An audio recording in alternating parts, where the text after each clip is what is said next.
ए चाय चाय गरम चाय, अदरक वाली चाय, ताजी चाय। अरे चाय वाले जरा इधर आइए। जी मैडम। अरे हमको भी चाय पिलाइएगा। काहे नहीं जी, पिलाने के लिए ही ना लिए हैं। हाँ तब दीजिए। पहला मोटू को देख रहे हैं तो लीजिए ना जी। ये क्या, ये चाय है? तब का है जी? तय में दूध नहीं पत्ती बा गिलास हत्ती हत्ती, इसमें चीनी भी है कम और लागे है खट्टी खट्टी। क्या बात कर रही है मैडम, सब तो डाले थे।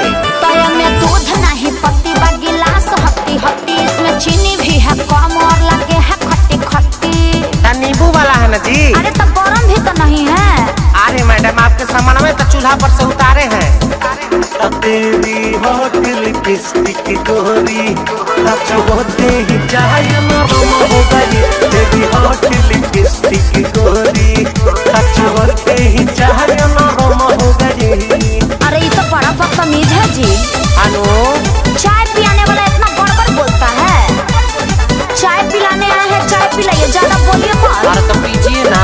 नहीं तो अभी क्लास लगा दूंगी। अरे तो लगाइए ना, हम लगाते हैं आप लगाए, बंदिया तो एक है।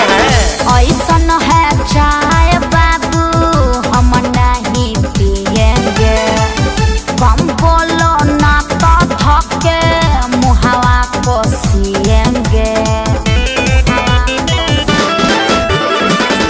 ऐसन है चाय बाबू हम नहीं पिएंगे, कम बोलो ना तो थके मुहावा को सिएंगे। अबे चाय हमर ठीक दोहे लागे बड़ी निक भइल तोहारा भरम बाटे बहुत गरम। कहाँ गरम है जी?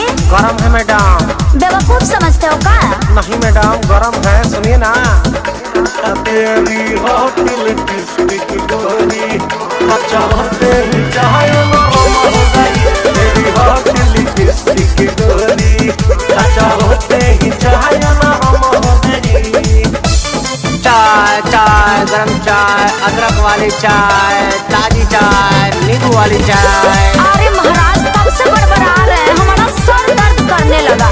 काहे तक चिल्ला रहे हैं चाय चाय चाय? ए मैडम बड़ी फेमस है हमारी चाय, ऐसे ना बोलिए।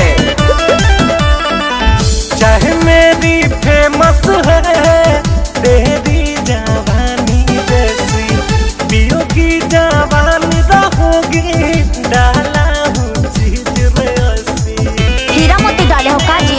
ना लिपस्टिक। चाहे मेरी फेमस है तेरी जवानी जैसी, पियोगी जवान रहोगी डाला हूँ चीज जरा ऐसी। करो तुम शरम, तुम तो हो बेशरम, जाने घूमो पीछे आगे बदमाश बड़ी लागे।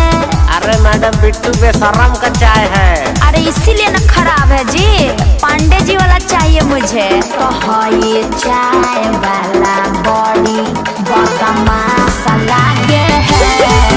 ये चाय वाला बड़ी बदमाश लागे है। तेरी होटल किस्ती गोरी चाहते ही चाय नरम हो गई। तेरी होटल किस्ती गोरी चाहते ही चाय नरम हो गई।